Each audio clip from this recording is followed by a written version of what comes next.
Ripple released its crypto and blockchain predictions for 2023 with a focus on the real-world utility from NFTs to CBDCs. Joining us now to discuss is Ripple Senior Vice President of Global Customer Success and Managing Director for APAC and MENA, Brooks Entwistle. Brooks, thanks for joining us. Great to be here. Thank you for having me.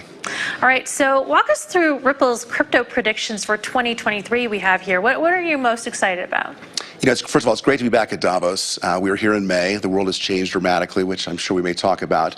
But through all of that and through 2022, we had a great year building. And our focus very much in 2023 is to focus on our core business, which is our RippleNet business, cross-border transactions, making sure that we're moving value cheaper, faster, more reliably, and in a greener fashion across borders using blockchain and digital technology and digital assets.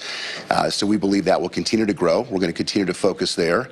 We have a big CBDC effort, central bank digital currency effort. We're talking about that a lot here at Davos. Yeah, it's a theme. And we're very focused on carbon credits and the climate and sustainability business as well. So I think those three pillars, building our team globally as well, big prediction. And we think the noise will continue to be high, but if we focus on the signal of what we're trying to do, this will be another good year for Ripple. All right, so in the report it says you believe concerns around liquidity will continue to weed out the crypto companies that have relied on the hype crises, cycles rather. Tell us what you mean by that. Sure, absolutely.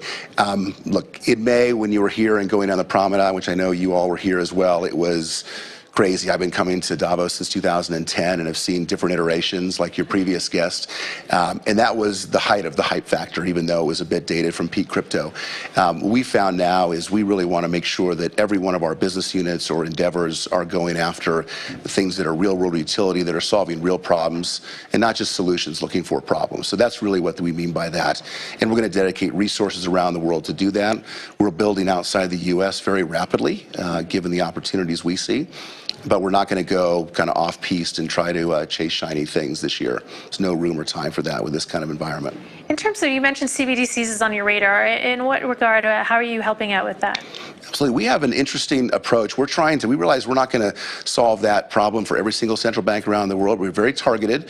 We found great interest in some of the smaller central banks around the world that are looking for a strategy, looking for a partner, looking for a technology, a side blockchain, ideas about how to go about this. So we had our first MOU signed with the Kingdom of Bhutan in my neck of the woods back in Asia.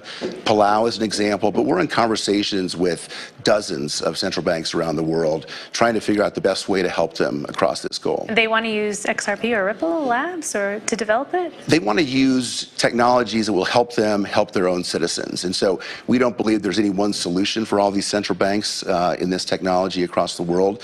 There's places we can play. There may be a side chain to the XRP ledger. We may help in the interoperability across this, but it's going to be different at every single central bank. Meanwhile, in the United States, stateside, the SEC is we're still waiting for a summary judgment in the case against the SEC that Ripple Labs has. Any update on that? You know, we have done everything we can. We're confident in our position. We assume that something may happen this year and we may have word. But what I would tell you, and I'm based in Singapore, and so we have been building nonstop around the world, even since the SEC did sue us. And so it hasn't stopped us. It hasn't stopped innovation around the world. We're hopeful for a positive outcome, but we've built ways around that. And in the meantime, we're dealing with regulators around the world, like the MAS in Singapore, Dubai, Tokyo, here in Switzerland, the UK, that are just much more welcoming. They want to have a dialogue. They want to be in conversation. And so we're going to keep pushing that one along as well. And we hope the US comes along with this exciting innovation that we're all talking about here. Well, with the crypto collapse that we've seen over the past year, is that sending a chilling effect among the policymakers, businesses that you've been talking with? It does. It has an interesting impact. There's no question it does. And the shame about it is in any conversation, any panel, any meeting with a government or central bank, your first 15 or 20 minutes is talking about Three Arrows Capital or talking about what happened in the Bahamas before you get to the substance of the matter. And until we reduce that time and get through that noise and get to actual real utility and what we can do for people, it'll continue to be in our face a little bit. But we're here pushing hard, having conversations, talking to folks like yourself, making sure to get the word out that we're going to build through this, and we're excited about it. Speaking of which, we're seeing a lot of layoffs throughout the crypto industry. Is that impacting the sentiment over at Ripple Labs? We have continued to hire. We had a big year. We hired 300 people in 2022. We're not going to hire at that pace going forward, but we'll hire internationally as well. A bulk of those hires that we hire this year will likely be in international offices. So that's where we're headed. We're not going to make predictions about layouts or headcount, but we feel very good about how we built.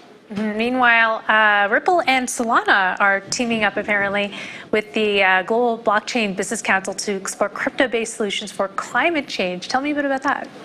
We're excited. I mean, really from the very beginning, when the XRP Ledger was founded, and our founder, Chris Larson, there have been a real commitment to the environment throughout. And we do think there's interesting technologies that we can actually bring to the picture, whether or not it's around the carbon credit business, which is incredibly kind of Wild West, just like crypto, a lot of the same issues to solve as tokenization around that. We've often believed from the very beginning that we've been climate friendly. We signed the Crypto Climate Accord first. And so this is kind of another step in the way of heading that direction and keeping that priority, which our employees love and people are very focused on. And it's a big topic here as well.